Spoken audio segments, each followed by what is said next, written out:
Welcome to Rosie the Reviewer. We're your hosts. I'm Sam, And I'm Marcia. and we like World War II media, and we want to talk about it. Welcome back to Rosie the Reviewer. This week we're covering Saving Private Ryan, which came out in 1998. It was directed by Steven Spielberg and written by Robert Rodat, and it was inspired by Stephen Ambrose's work, whom we've touched on before. He was the author of Band of Brothers, as well as Real Events. And it was the highest grossing film of 1998 and actually leads the domestic lifetime gross of all World War II films. So it's a big one. We knew we were going to have to get to it eventually. The premise of the movie, I guess the context for all of this, is that in 1942, Japanese torpedoes sank the USS Juno at the Battle of Guadalcanal, and at least 30 sets of brothers were serving on that ship, including the famous 5 Sullivan brothers, who I believe get name dropped in Saving Private Ryan. And all 5 brothers were killed, and they were the subject of the movie The Fighting Sullivans, which came out in 1944. And because so many sets of brothers were killed in this tragedy, the US War Department instituted the sole survivor policy in order to prevent families from losing all of their sons in the war. So if they had lost all the rest of their sons, then one son would be sent home. And that's kind of the premise of this movie. They're trying to find this guy whose brothers have all died in the war so they can send him home. I was going to say, guess what his name is? Right. Oh my goodness. There's a point later in the film where I believe it's the character of Sergeant Horvath says something about, and maybe Saving Private Ryan is the good that we'll do. And I was like, he said the title! He did say the title. There's something else I want to mention, and that is kind of shaming you, Sam, because you've never seen this movie before. Yeah, I had never seen this movie before I watched it last night. And I know that is absolutely wild for someone who's in a World War II media, but I just missed it somehow. I'll tell you something. I also had not seen it until last year, so I'm not much better. Well, there you go. You know what? I think it came out in 1998, so I was a kid. And then it just wasn't on my streaming services. I don't know. No, it's the same for me. I have just never seen it. And also, none of my friends ever recommended it to me, and then Band of Brothers happened, and that was good, but I just never went back to watch it. Right. And Band of Brothers is almost a not prequel, but kind of like they're 2 books in the same series with this movie, because the character of, or the real guy of Skip Muck from Band of Brothers was actually friends with Frederick Neeland, who is the real life person who Private Ryan was based upon. And so there's some crossing between them. It definitely is. And they're also from the same outfit, basically. They're both from the 506th. Yeah, and they grew up in the same town, Tonawanda, New York. Cool. So what did you think of the movie, seeing it for the first time? Well, I don't think I'm treading any ground that hasn't already been tread when I say that the combat scenes are really good. The opening D-Day scene, of course, we'll get into that more, but super realistic and gory and brutal and everything you could want in a combat scene, I think. And I really like that aspect of it. I was less sold on some of the story pieces, but overall, I enjoyed myself. For a 3-hour movie, I definitely enjoyed it a lot more than I enjoyed Pearl Harbor. That makes sense to me. I feel similarly, actually. I really enjoyed this movie the first time I watched it. But as you maybe know by now, I don't really remember movies very well, so I had to watch it again. And there are some bits that I like. There are some bits that I like less. There are definitely parts where I cried. Several parts where I cried. That made me feel stuff. It's generally, I would say, a good war movie. Yeah. All right, so let's talk about the plot. What happens in this movie?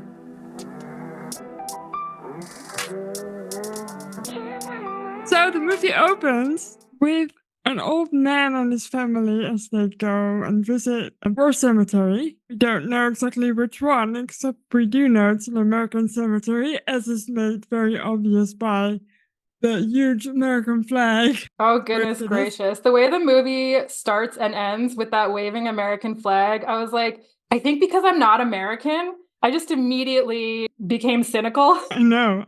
I feel the same way.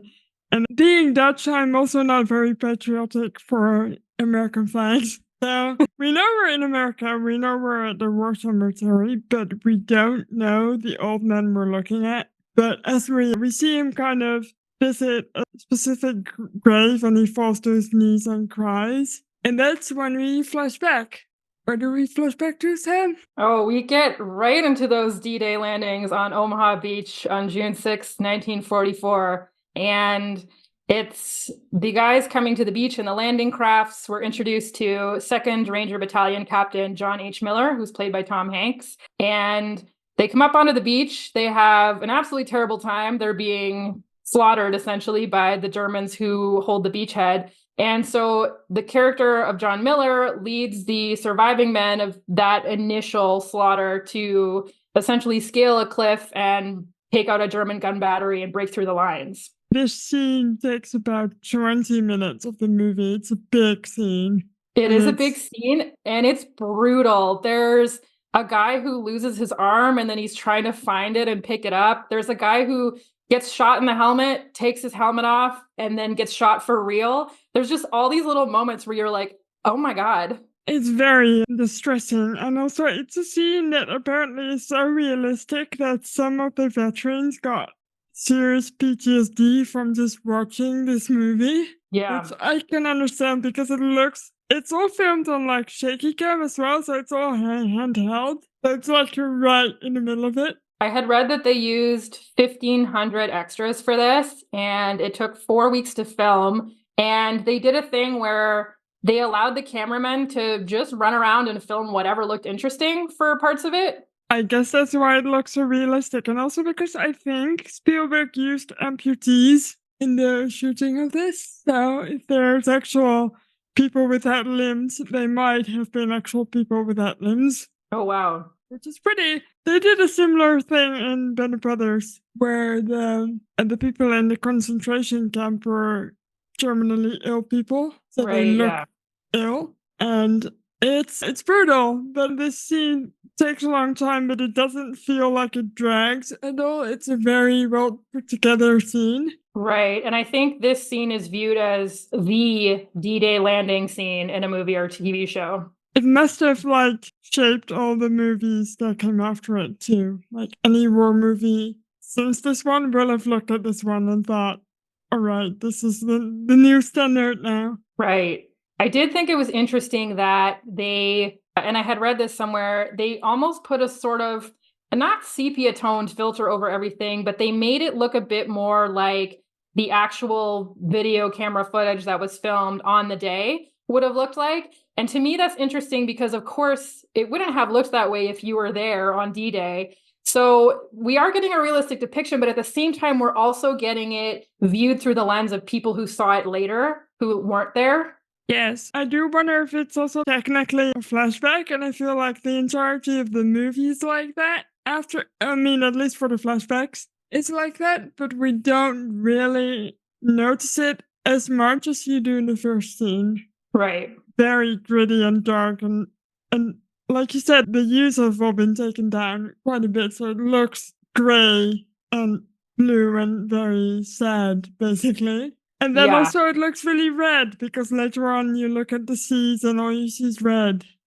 Because it's so bloody. It's well done. It's very well done. Yeah. So after this initial D-Day scene, we cut to General of the Army, George C. Marshall, and he finds out that 3 of the 4 Ryan brothers have been killed in action from these 3 KIA letters that are all going to be sent to Mrs. Ryan at the same time. And he gives the order that the remaining surviving brother should be sent home to spare Mrs. Ryan losing all of her sons. That's the new order that you just told us about. The sole survivor policy. Exactly. The lady the person who first notices these Ryan brothers are actually the typists in this scene. One of the few female characters in this movie. They are members of the Women's Army Corps, and they are typing condolence letters home, and we're sort of getting voiceovers as if they're typing these letters on behalf of commanding officers. And yeah, it's interesting. I was talking about this before we started recording. Someone made a cut of Saving Private Ryan where they only included scenes that had women in them, and it was 2 minutes and 18 seconds long. Which is kind of sad. But yeah. again, it's a product of its time, so I'll be sort of aware of that as I talk about this. But I did feel like it was important to at least mention the typists who are flagging this down for the actual commanders. Right. This is the kind of thing that's interesting to me. You had mentioned in our notes for this, wanting to look into it a bit more. So I did look into it a bit more. And I know that there are always some disingenuous people who are going to hear us say stuff like that and be like, oh, what? You wanted women there on D-Day? But no, what we're saying is half the population weren't invisible nothing people whose lives contain nothing of interest or note throughout all of recorded history. So maybe we can meet somewhere in the middle, tell some of those stories too. Sounds very good. And that's why we're here too. That's why we're doing this podcast, at least in part. Yeah. Anyway, right, as the higher ups decide that Private Ryan must be saved, we flash back again, or we don't flash back, we go back to Miller, who's on the beach, or on top of the beach now. And he's told that he's got another order, and he's a ranger, so he's a special task force, basically. So these special task forces were given missions that were slightly out of the ordinary, so this would be one of them. Even though this is not a real story, Private Ryan, or the person he was based on, was not rescued. He was sent home or requested to go home, I believe, but he was not rescued. So the real story, the person upon which Private Ryan is based, is Frederick Neeland, who was the youngest of four brothers. And he served in H Company, the 501st Parachute Infantry Regiment, and the 101st Airborne. And his brother Bob was killed on D-Day. His brother Preston died at the Brisbane Battery, which was a German artillery battery in France, one day later. And they're both buried at the Normandy American Cemetery Memorial, which actually holds the graves of something like 10,000 American soldiers, I believe. And at the time, they also believed that his brother Eddie had been killed, and they weren't to find out until later that Eddie was actually being held in a Japanese prisoner of war camp in what is now Myanmar after his B-25 was shot down. So at the time, they thought three of the four brothers were dead. And so because of that and the sole survivor policy, when Frederick Neeland told a chaplain that three of his brothers had died, the chaplain put in a request for Frederick Neeland to be transferred out, and that's what happened. So no search and rescue for the actual guy. Right. But none of that stuff happened. And in case it wasn't clear, none of the main characters in the movie are real people. No, they are roughly based on people that might have existed, but didn't, basically. Right, exactly. So circling back to the movie plot, Captain Miller, being ordered to find Ryan and bring him back, gets to choose a team. So he chooses his second in command, Sergeant Mike Horvath, as played by Tom Sizemore, Richard Reben, as played by Edward Burns, Adrian Caparzo, played by Vin Diesel, which really cracked me up because when I went into our notes, I saw that you had written Vin Diesel is in this. And when I was sending notes to you, I was like, wait a minute, Vin Diesel is in this? Anyway, we also have Stanley Mellish, as played by Adam Goldberg, Sniper Daniel Jackson, as played by Barry Pepper, Medic Irwin Wade, as played by Giovanni Ribisi, and Interpreter Timothy Upham, as played by Jeremy Davies. Very cool. I know a lot of these actors from different things. And I'll say that Vin Diesel in a war movie was not on my bucket list of things to be on in a war movie. But he's very good. Yeah. He is. And actually, it's funny because the next scene is after they get their team together, they start their search for Private Ryan in Neuville-au-Plain. And that's where we meet a character called William Hill, as played by Paul Giamatti, of all people. Who's also very good in this movie. Like, I feel like most of the actors are pretty good in this movie. I actually went back to look because I was like, was Paul Giamatti already famous? And he had a breakout role the year before. And so in 1998, he appeared in a bunch of stuff, including this movie. But it just cracked me up because I was thinking about, him being in this movie, Vin Diesel being in this movie. I think a lot of dudes are just really excited to be in a war movie. And I can't say I really blame them because I would probably be stoked about that too, even if I only had a couple of lines. But it just makes me smile. We're just women, so we're screwed in general. So they're in this village to look for Ryan, and they do find a Ryan, but it's the wrong one. Yes, the Ryan that they find is played by Nathan Fillion, amusingly referred to as Nathan Filet Mignon in Mart's notes. I'm sorry, okay? I couldn't. I know who he is because I watched it. I like him, and I believe he's in Castle, or however you want to Yes. pronounce it. But he's really fun in that. But he's kind of. I find him slightly annoying as Ryan in this one, but I think he's supposed to be kind of annoying. Right. And they amusingly as well, they credit him as Minnesota Ryan in the credits. Yeah. But anyway, this is also the scene before we forget where Caparzo, as played by Vin Diesel, is killed. Yes, and it's the first time I got really upset in this movie, and it's not the last. Yeah. There's an interesting nod to the Nyland brother, who's called Frederick, and this Ryan, the fake Ryan that they're not supposed to find, is also called Frederick. So I'm pretty sure that's a nod.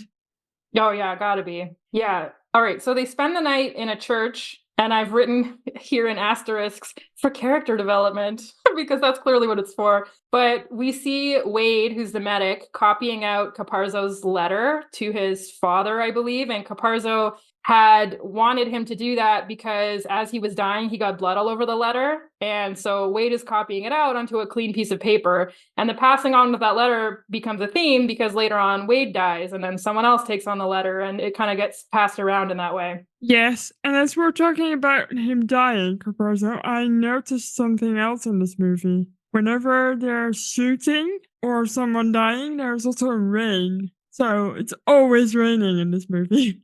Oh, it does rain a lot. Yeah, you're right. Oh, I just said themes. Right, you're definitely right. The only time it's sunny in the entire movie is when the battle is finished. So, Yeah, that sounds about right. yeah. So Miller also in this scene sums up how the men are feeling about having to rescue Ryan, which, they're not very happy about it. He says something like, he'd better be worth it. He'd better cure a disease or invent a longer lasting light bulb. Well, it's very cynical. Very cynical, and it's I have a funny little tidbit about the preparation for this movie because this is where the famous war movie boot camp that Band of Brothers also had came into existence. And during this boot camp, every single actor was sent into this boot camp except for Matt Damon, who plays Private Ryan. And they did it on purpose to make the other men kind of despise him a little bit. That always just cracks me up because I'm like, are these people not familiar with acting? Exactly. Can they not just pretend? As you can probably tell, they spent a long time in this movie looking for Ryan without finding him because in the next scene, they come to a rallying point and they're looking through dog tags to try and see if Ryan is among the fallen, which he's not, but then they meet someone who knows where Ryan is.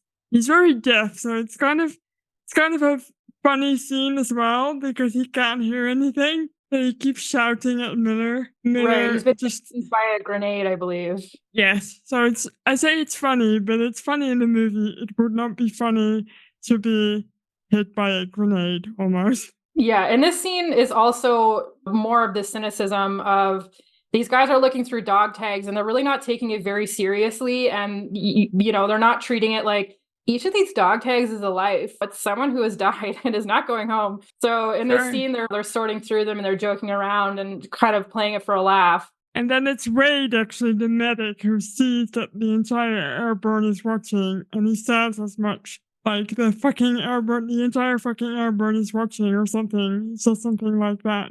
And he gets kind of angry and makes them put all the dog tags away again. Yeah, yeah. So they find out that Ryan is supposedly defending a bridge in a town called Ramel, which is not a real place. No, they made it up for the movie. Most of the actual other names they mention in this movie are real. They mention Khan and they mention Quarantine. Yeah. So they mention some places familiar to us as well. But the actual village that they're going to is not real. It's made up, as is much of the rest of the movie. On their way to this village, they take out a German machine gun nest, despite the wishes of Miller's men, which I thought was interesting because they spend a lot of the movie complaining about this mission and talking about how they want to really be in the war. And then he's like, we're going to take out this German machine gun nest. And they're like, do we have to? It's not part of our mission. I don't know. Can we not go around it? Yeah, exactly. Right. They just want to sneak past it.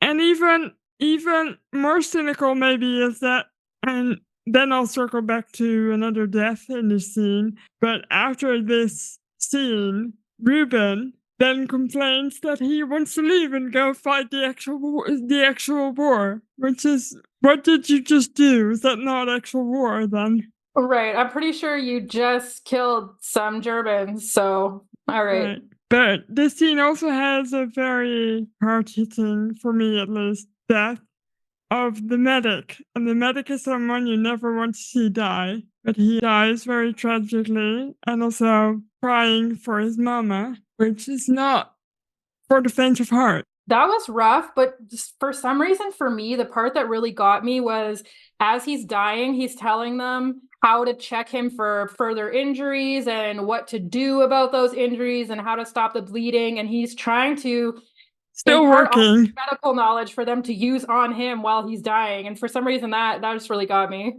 Yeah, that got me as well. Just still working as the medic, still just helping his men basically help him. Yeah. This is also And the scene with where they capture a German who is referred to in the credits as Steamboat Willie because they're making him dig a grave for Wade and some other fallen Americans nearby. And as he's digging the grave, he's just shouting out things that he knows about America, I guess to try and ingratiate himself with them. So he's yelling about Betty Boop and this and that. And he says Steamboat Willie at one point. yes, and then he does the little steamboat pulling, whatever it is, the horn Yeah. pulling, and he makes a noise. Yeah. But also, I feel like he thinks that the grave he's digging might be for him. And he's Yeah. like, oh God, I need to make them see that I like America. He even says so, and then he says, fuck Hitler. Yeah, yeah. Well, it's because in the scene, it's really unclear if he's going to survive. All of these guys in the group, with the exception of Upham, who's the youngest and the outsider,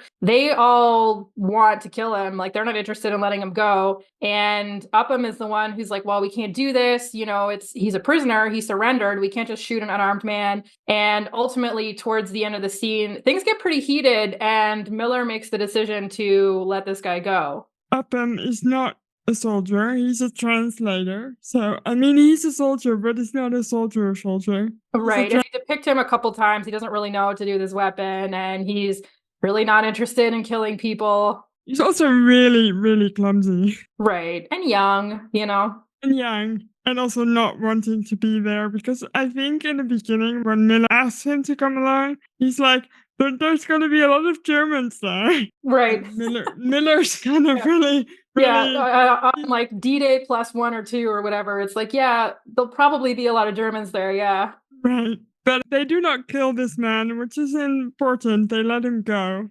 And it's important for later on in the story. Right. And this is also where there's been this running gag about how nobody knows who Miller was in civilian life. And there's a pool going on. People are placing bets on what his background is.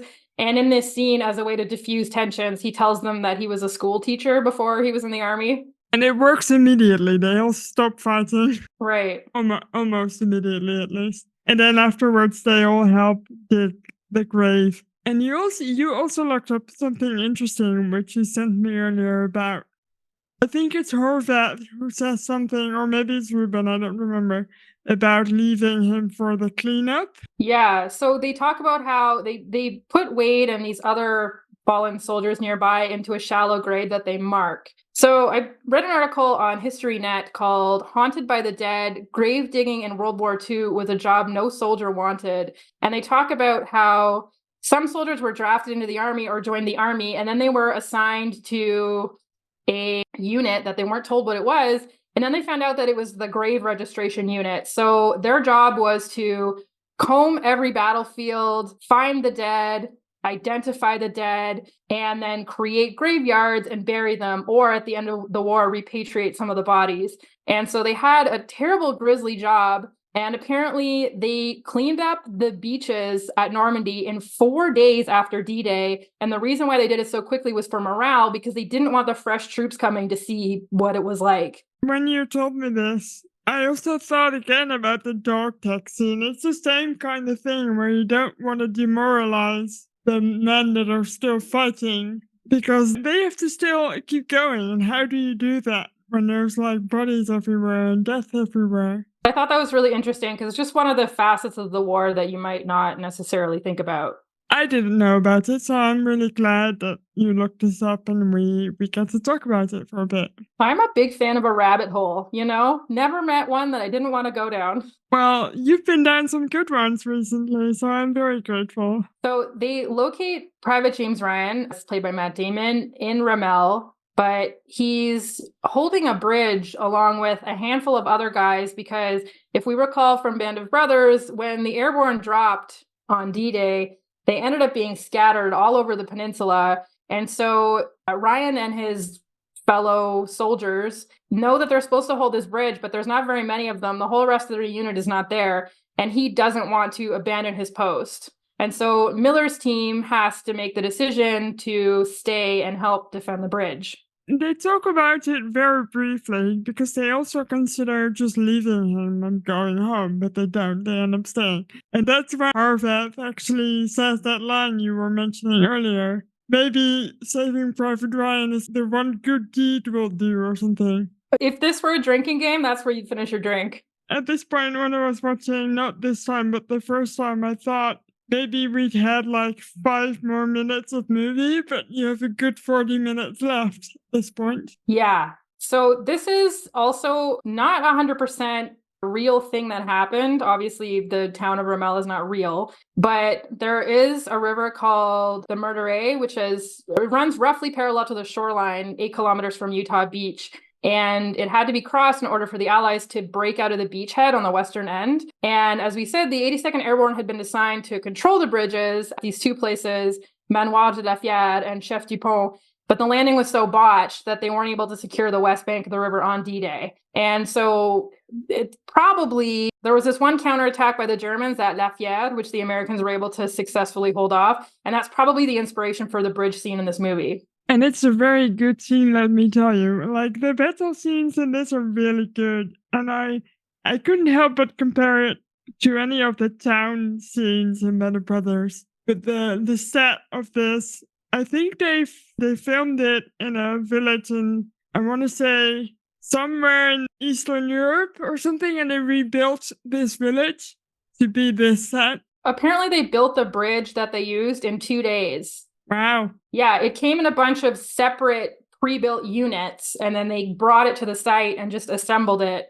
Yeah. So I really like this entire scene. It's really hard to sum up for the purpose of this podcast, but basically what they're trying to do is lure the German tanks because they know that there's going to be a tank. And they're trying to lure it into the main road, on which they then want to blow it up, basically, to create a barricade so the Germans can't really pass. And that's the plan. They use sticky bombs to do it. Yeah, and this also during this battle, we get to see this part that we both thought was really cool, which is where they're not able to fire the mortars using, typical means. And so they have to manually arm the mortars before they throw them.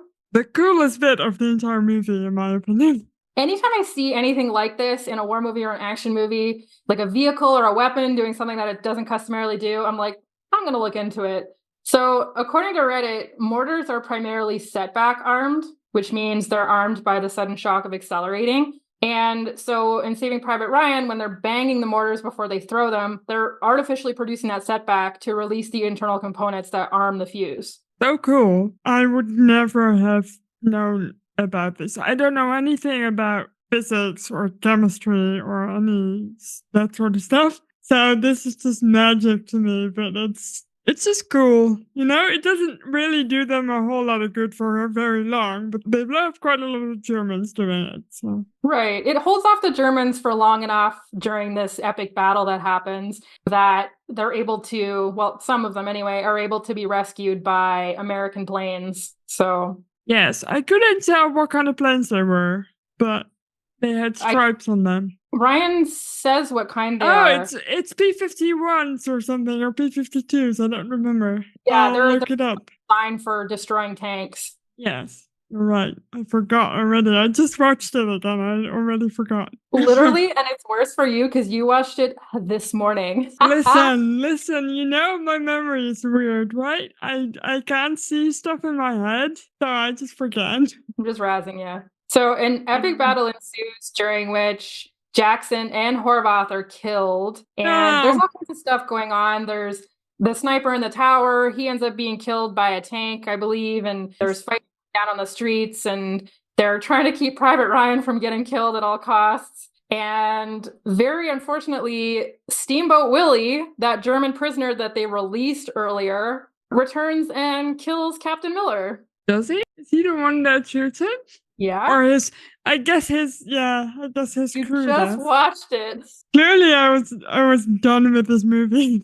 I'm just being a jerk. But yeah, no, he's the one who kills Miller. And in turn, Upham, who up to this point, of course, had argued for the German prisoner's release and throughout this battle scene is very reluctant to get involved and who had previously befriended this guy, they end up being face to face. And Steamboat Willie says, Corporal Upham. And Upham shoots him. That's what you get. There's another scene because a lot of people die in the final stages of this battle, but there is another scene where the Jewish soldier of this crew called Melech dies very tragically, basically almost begging a German SS soldier for his life. He's like, please, we can stop. We don't have to do this. And yeah, it's pretty rough. I find it really difficult to watch because it's like up close and personal too. And then the German says something in German. It's not translated on the screen,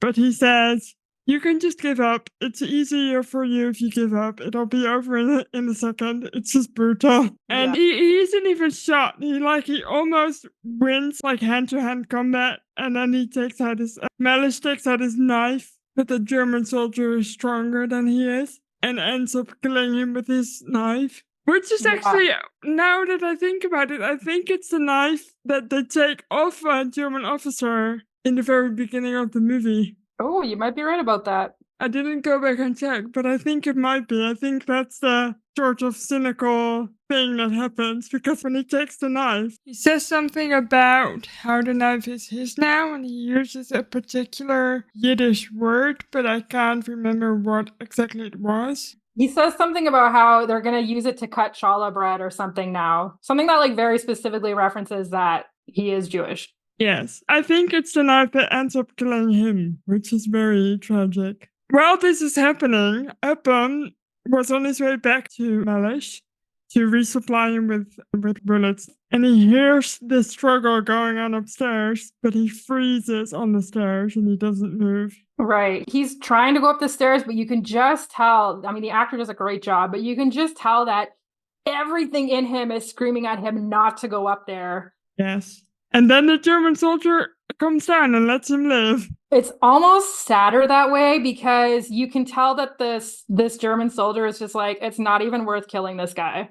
And then Horvath actually comes to rescue him off the stairs and then dies. Yeah, and that, I mean, the Horvath death got me too, because a couple times in this movie, we see Tom Hanks' character, Miller, having these PTSD moments where everything seems far away and he's kind of frozen. And on D-Day, he has one, and it's Sergeant Horvath who kind of snaps him out of it. And then during this final battle, he's having another moment, and he looks to Sergeant Horvath, and unfortunately, the sergeant has died. It's very sad. I wonder if that's also...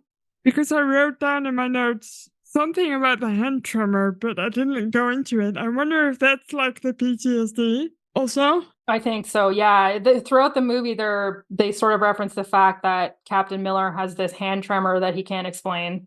But you can also tell that that Horvath and Miller go way back. And you actually see a little bit about it in the first scene, because Horvath carries these little cans of sand from apparently all his missions that he's been on, because they have like a name on it, like this one says France, and he put some sands from the beaches in it. But then you also see two others. You see Italy and Africa, so they must have been on another mission together already. But right, they don't and really... I guess they reference it again later when Miller says something about how he's lost 94 men or something like that. So, he lost 35 on D-Day, I think. So, that some of them must be from prior battles. Right.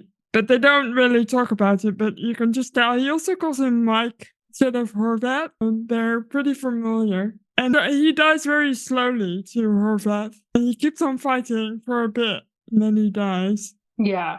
So after Miller gets shot while he's dying, he tells Ryan, earn this. And then we flash forward to the future again. And sidebar, I didn't realize this is the movie where that meme of Matt Damon reverse Benjamin buttoning comes from. Like, I've seen that GIF a million times. I've never seen it. Oh my goodness. Genuinely, when this scene started, I was like, oh my God, internet lore. Can you scroll down briefly to my notes, what I've said about this GIF? I say the morph at the end, because it's ugly. It really is not, I almost laughed. It's a bit silly, but... I'll say it again, I think this is going to be a theme throughout our podcast, it's a product of its time, as is the editing for that scene. Yeah. So we get old Matt Damon, whoever plays him as an old guy, and we're back in the cemetery where we saw him at the beginning of the movie, and we realize now he's standing in front of Captain Miller's grave, and he turns to his wife and asks if he's led a good life, if he's a good man. I don't like it. I'm very sorry. I don't believe it very much. I don't think that the movie needed to be bookended in this way. It feels heavy-handed. I also feel like he didn't get to spend enough time with this captain. He spent like a day with this guy. Yeah. I know it's a movie and it's supposed to be like dramatic like this, but I just didn't really feel it very much. Yeah. And there's something else going on in this movie. There's a lot of focus on eyes in this movie because in the very beginning, when we look at the old man, we don't yet know who he is, but we zoom in very close on his eyes. And they do it for a couple of characters in this film, probably to make you think, is this the guy we saw at the beginning or is it someone else? And you don't know until the very end. Right. Yeah, they're fond of a callback in this movie, too. They also do earlier when Marshall is talking about the sole survivor policy and going to save Private Ryan. He quotes this letter that Abraham Lincoln wrote during the Civil War, providing his condolences to this woman who had lost all of her sons in battle. And then a version of that letter gets read over in voiceover at the end, a letter to Mrs. Ryan being like, congratulations, your son's coming home. But like all the wording is mostly the same. It's just been changed a little so that it's a celebratory letter instead of a condolence letter. Yes. I feel like there are some good storytelling tactics in this movie. For sure. The ending just didn't really work for me as much. Yeah. I noticed something really interesting about this movie too, is that there are lots of characters who are very specific archetypes and that are commonly used in movies. And I noticed one for Sniper Jackson, because I thought I'd seen his character kind of in a different movie before, because he's a very religious man who is very good at killing. So I looked up what his trope was, and you see the mercenary priest killing people in the name of God quite a lot. But then when I was looking into him, I also noticed there were quite a lot of other ones. Starting, of course, with our main character of Miller. He's very much the leader of the group, like literally, but he's also kind and supportive, and he's moral, and he makes all the strategic choices for his men. And then there's kind of the opposite of that is Ryan, who's very young and idealistic and maybe a little bit naive. So we have another archetype, which is the warrior, which is very obviously Sergeant Horvat, who's played by Tom Sizemore. He's throughout the movie, he's kind of the brawn of the group. And besides him, there's also the lost soul, which is Corparzo, which is played by Vin Diesel. We don't see him for a lot of the movie because he dies early. He dies because he follows his moral compass a little bit too much and does something sweet but kind of stupid, and it gets him killed. The medic in this story, Wade, embodies the mentor archetype because he offers medical knowledge and comfort for the entire squad. And he's also the one who makes sure that everyone's okay. And then there's Ruben, played by Edward Burns, or as I like to call him, the other Ben Affleck. The poor man's Ben Affleck. He's very relatable. He's a little bit brawny, but he's very honest, and he also expresses what everybody else is thinking. Like he's the one who doesn't shy away from like popular opinion within the group. And he's not specifically super heroic or anything. He's just basically a little bit mid. And then there's another one, which is the scapegoat, which is Upham. He's not a trained soldier. He's very young and he's very naive. And he's also the one who represents, Sam has already said this a little bit, but he's us. He's the outsider looking in. He's telling us what's right and what's wrong, and also questioning everything that's going on. It's a very interesting character. And also the one I feel with the most development in the entire story, which is good. And well, and even the whole group, they sort of embody this long tradition of the lone hero or the small band of heroes that goes back to even the Homeric tales and Achilles and all that kind of stuff, where it's like, regardless of the size of the conflict or the context of what's happening, we're tightly focused on this small group of heroes. Exactly. And it's a very kind of well-balanced group as well. Like, all the archetypes are basically in this. And I haven't noticed it as much in other horror movies yet, but I'm sure they're in mostly all of them. Yeah.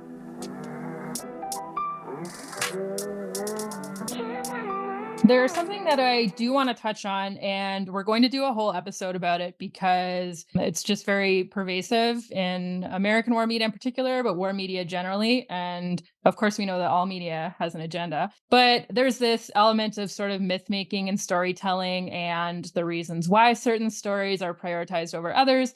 And so we just wanted to touch on that a little bit in this episode because it does pertain to Saving Private Ryan specifically. I had a book that was recommended to me called Looking for the Good War, American Amnesia and the Violent Pursuit of Happiness. It came out in 2021, and it was written by Elizabeth Samet, who is an author and a professor at West Point.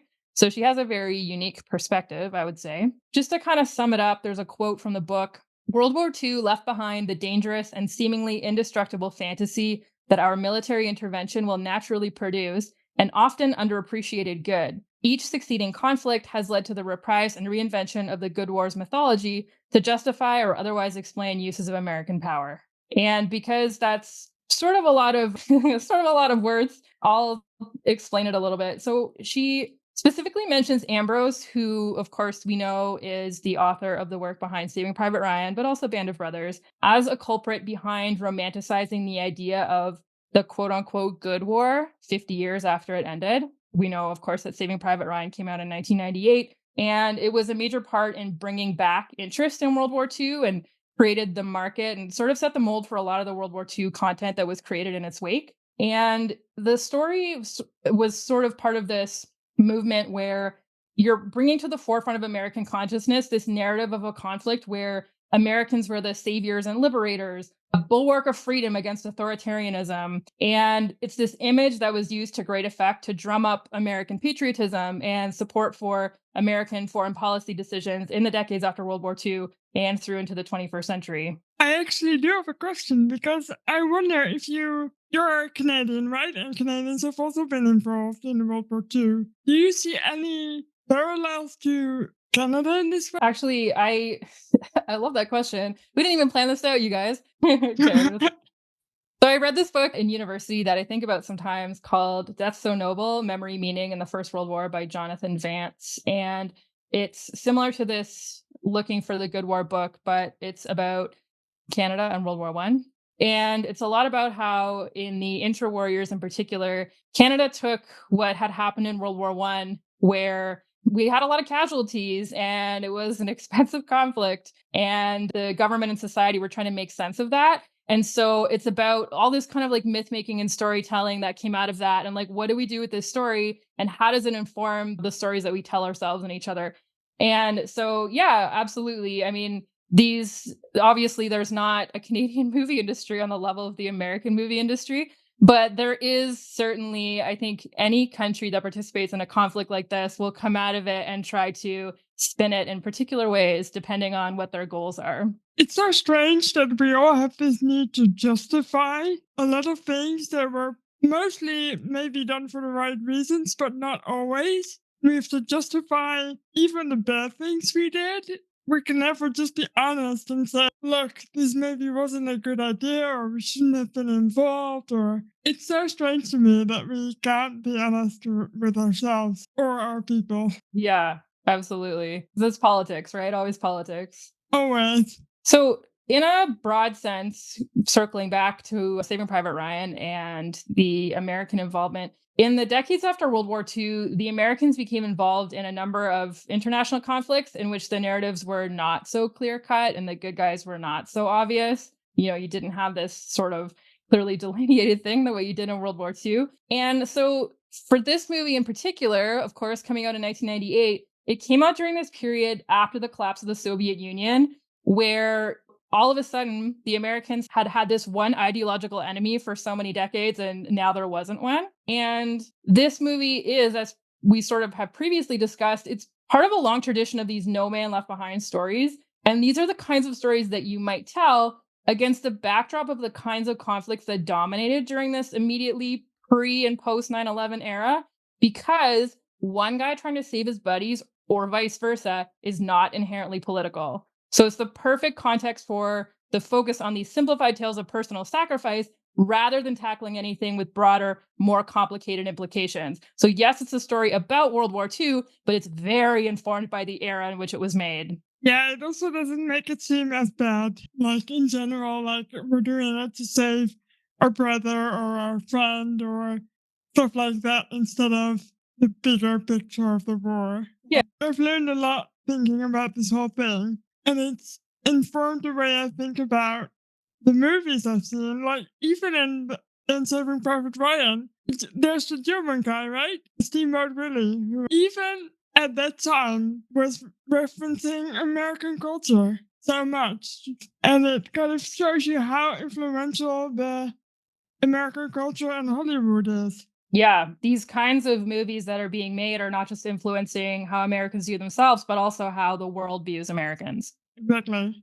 And I think I'm also a victim to that sometimes. I watch lots of movies, and sometimes I take what they tell me for granted and I don't look any further. And I think you kind of should. Right, of course. And I mean, in reality, we know that this no man left behind ethos that, we're seeing presented to us in Saving Private Ryan, this was not considered as a guiding principle in World War II because it just wasn't possible. There was just far too many casualties. If any conflict in history was about mass mobilization and the value of the strength and functionality of the collective over the individual, it was World War II. So stories like this that prioritize the worth of one man's life at the expense of others are a result of us adding this late 20th, early 21st century lens to a story that kind of lens certainly did not exist at the time. So It was it's just very, impossible, right? Yeah. right. It's very marked that this is a story that is being told 50 years after the end of World War II. Yes. I do wonder, though, as we continue our podcast series and we watch more movies that are not from Hollywood, like European movies and English movies and stuff like that, if we can see a noticeable difference between those movies and Hollywood movies, I'm really interested to see how that goes. Yeah, I'm really curious about that too. Well, should we rate this movie? We should definitely rate this movie. What do you want to rate it at? Well, in keeping with our tradition of using something from the movie, we're going to rate it Fubar's out of 10. How ridiculous can we get? Let me tell you, we can get quite ridiculous. Absolutely. I don't know. I've had time to think about this and I still honestly don't know. I think I still want to give it 7.5, maybe out of 10, but I don't know. I'm not convinced. Yeah, I was thinking about it in comparison to the other rankings that I've given, and I liked it a lot more than Pearl Harbor, and I liked it more than Unbroken. but I didn't like it as much as Carve Her Name with Pride. So I think I'll give it maybe a 7. What did I rate Carve Her Name with Pride out of? I must have 7.5, I think. So I need to go down. You're very smart today. I'm not very smart today. Don't talk about my friend that way. So I'm also gonna give it a 7. I do want to say though, I really enjoyed the action scenes. Like, based on just the action scenes, it would have been an 8, maybe. But as a whole, then I guess it'll have to be a 7. Yeah, it's kind of an interesting thing where the action scenes are hyper realistic and just so much time and effort was devoted to making them historically accurate. And then none of this story is real, which is not to say that you can't tell fictional stories set against the backdrop of World War II. But I just thought it was interesting. There's always so many opportunities to tell really cool real stories. And then it was like, well, let's just make something up. But can we agree that it's a better made up story than Pearl Harbor? That bar is very low, but yes, we can agree on that. But like Pearl Harbor, this movie actually had a really good musical score. So shout out to whoever is making music. Well, I shouldn't say whoever, it's John Williams in this movie, but shout out to the folks making good music for war movies. And music actually has a big impact on one of these scenes because there's a song that someone wanted us to mention, and someone on Instagram said, "Can you please talk about Edith Piaf's 2 Part 2?" Almost the entire song is in this movie. Yeah, there's a scene, it's right before they're waiting for the Germans to attack the bridge, and they're listening to this song, and Upham, the translator, is telling them that the song is about a woman who's lost her love and she's desperate and upset about it. I've been trying to think about what this could mean, if this had any kind of special significance or symbolism, but I couldn't think of it. I don't know if you have any thoughts on it. Well, I think it's about, I mean, Tom Hanks's character, Captain Miller, talks so often about getting home to his wife and this and that about his wife. And a lot of these guys are talking a lot about, why, like, I have a mother too. Why are we sacrificing all this for James Ryan's mother? So I think that it kind of ties together this idea of who are we fighting for? Like, it's not necessarily James Ryan, but we have family back home. We want to get back to them. And, we're really missing them, sort of thing. That might be it. And there's another song in this movie that no one asked me to talk about, but I did look it up before because it's a Duke Ellington song. It's called In My Solitude, and it's a jazz classic, but there's also a lyric to it, and I think they sing it in the movie as well. So music actually has quite a big impact on this movie. Yeah. And I don't have anything useful to say about that other than I just noticed it and looked it up. And I was going to play it in the podcast, but we're not allowed because then it's copyrighted. Right. So I can't tell you what it sounds like, but it's pretty.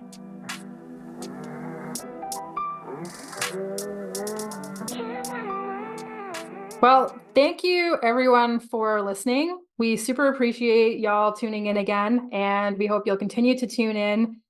Next week, we are starting to cover a series that we both really enjoy, SAS Rogue Heroes. And in the meantime, you can follow us on Instagram at Rosie the Reviewer Podcast. And you can send us questions, which you did this week. So I'm really grateful to all of you for sending in stuff.